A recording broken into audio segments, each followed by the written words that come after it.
let's go ahead and start our lesson. This is our last lesson for the week, and we're getting close to the end of this chapter. We'll be finishing it next week, I think. We're going to learn about one more major battle. That'll be in our next lesson. And then after that, we'll learn about who won and what happened after the war. And then after that, we'll be finishing this up. And then our next chapters, I'm just going to let you know, this is just kind of FYI.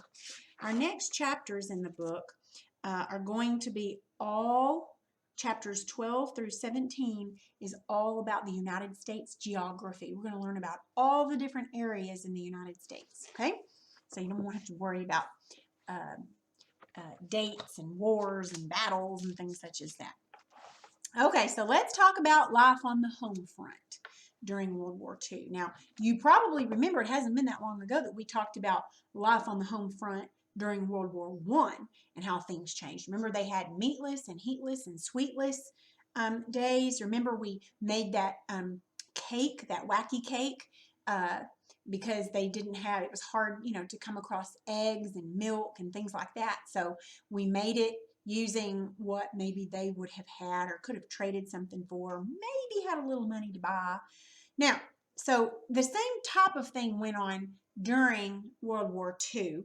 So let's go ahead and look at page 276 in your book.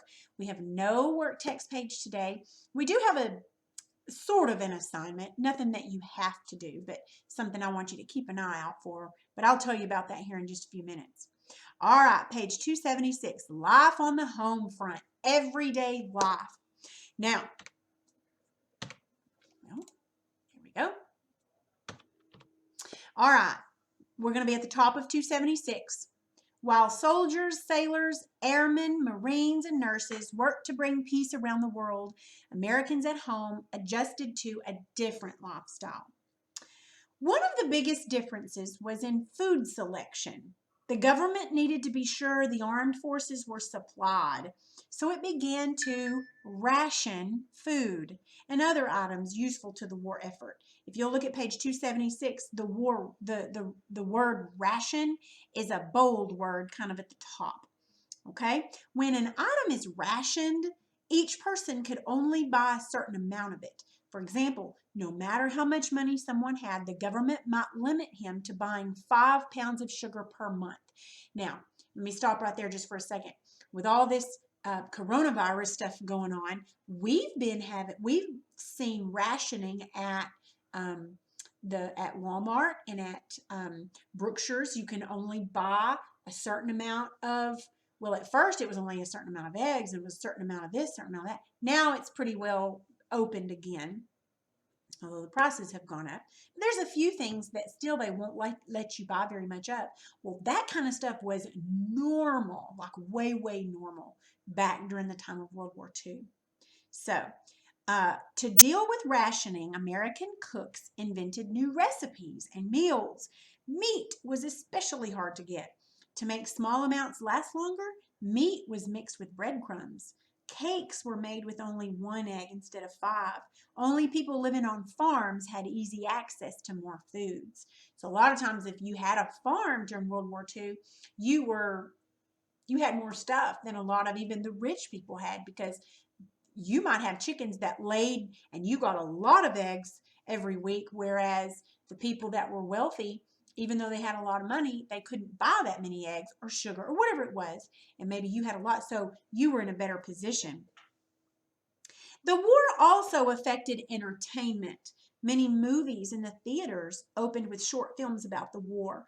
Movies showed the Allies as heroes. The Germans, Italians, and Japanese were always the villains. The Walt Disney Company made short movies about the war. Even cartoon characters could beat the Japanese. But the efforts to help war were not limited to food and movies. Americans worked hard to support their troops in other ways as well. As in World War I, many women worked during the Second World War. This is about rationing, the screen here. See, this is an advertisement. Do with less so they'll have enough. It shows an army guy trying to get everybody to ration. And remember, they had victory gardens where people would get together and they'd grow food, and they'd give it away or whatever. Well, they had victory gardens during World War II. So factories stopped making goods like automobiles. Instead, they made fighter planes, bombs, and watches with glow-in-the-dark hands. Rosie the Riveter, this is who she, and she was based on a real woman, and she died not very long ago. She was an old woman, but during World War II, she was a young woman. And so they took her and they made her into like a cartoon type person, and they called her Rosie the Riveter. And to this day, she still symbolizes women who work in the workforce outside the home. She came to represent the American working woman. The United States military tried to find people with special skills who wouldn't necessarily be in combat. Those who had good math skills could become code breakers. Someone who spoke a foreign language might become an interpreter or even a spy. Every American was needed to help. Congress also passed a draft. Men might be selected at random to join the military. Every man between the ages of 18 and 45 was subject to be drafted. Some men did not believe that fighting was right. These men could support the nation in other ways. Some filled jobs left by men who had joined the military. So some of the things that changed during the war: entertainment, movies changed.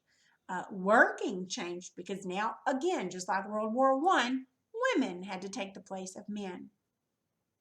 Another thing that changed was life for people of Japanese ancestry. And here's what I mean by that. Look at the next page on page 278. Although fighting never spread to America's civilians, the country needed to beware. Americans offered to safeguard the country. Many civilians with aircraft took part in the Civil Air Patrol. These pilots often flew along the Atlantic coast. They looked for German submarines and even sank one at one point in the war. Other pilots patrolled America's southern border. Many Americans helped in other ways. Some served as air raid wardens.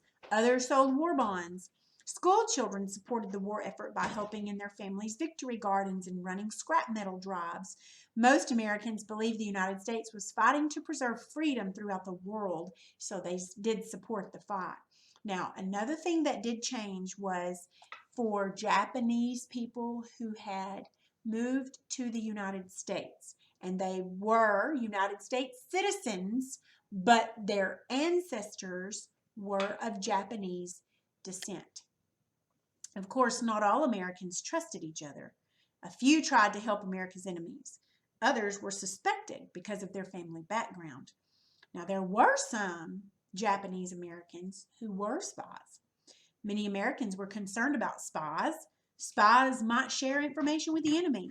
2 men near New York City tried to tell Germany about the location of some American ships. Both men were captured. Americans were concerned that other unfaithful people might threaten their country. Americans also worried about saboteurs. These are people who would do damage to hurt war production. In 1942, a German submarine sneaked 8 men into the United States. Their mission was to destroy important factories, but instead, 2 turned themselves into the government. The other 6 were taken as prisoners. Even though this plot failed, Americans worried that others might be successful. Fortunately, none did. Now, this word, I used to know how to pronounce it. I think you pronounce it Nisa or Nisi. I'm not sure how to do it. But Nisi or Nisa are Americans that were born of Japanese parents who had come to the United States and became American citizens. Now, Americans were concerned about Japanese people who were citizens of the United States. Many Americans believed that anyone with a Japanese background was an enemy. Because of the Pearl Harbor attack, some people thought all Japanese were liars. Americans born of Japanese parents who had relocated to the United States then were called Nisi or Nisa. In February 1942, President Roosevelt signed an order that imprisoned many Nisa. This was not as punishment for any crime. The government merely feared these people because of their family backgrounds. Over 100,000 people were taken from their homes and they were put in internment camps. They were given housing and food, but they didn't have anything to do. And many years after World War II, America recognized that it had treated these people wrongly.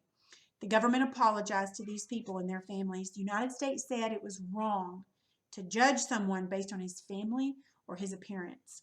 So basically, they said if and these people weren't here illegally. These people were here right. They had gone through the process. Their parents came here and they went through the process and they became citizens and they were trying to live as Americans, but yet their ancestry was Japanese. And so a lot of them were put in camps and not treated very well. I mean, sort of, but they were treated a lot different.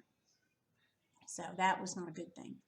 Okay, so remember I told you that we do not have an assignment for today, no work text pages. But the only thing that I want you to do is I want you, through the weekend or whatever, I want you to notice how much sugar your family uses. My family uses a lot of sugar because when we make tea, my daughter usually makes tea and she puts a cup or a little bit more, and we make a lot of tea. I used to make a lot of pies and cakes, and when I did that, I used a lot of sugar. I don't really make those much anymore, and we probably don't use as much sugar as we used to, but we used to make a lot. We used to use a lot. So you don't have to write anything down or do anything, just kind of keep a running like, oh, Mom, are you using sugar over there? Nana, are you using some sugar? What are you using sugar for? How much sugar are you using? So just kind of be aware of how much sugar your family goes through. And think about what it would have been like during World War II when they had to ration stuff. Would 5 pounds a month be enough for your family? I don't know if it would be for me for a whole month, but nonetheless, that's what we have today. All right, so we'll finish up this chapter next week, and that'll be all for today.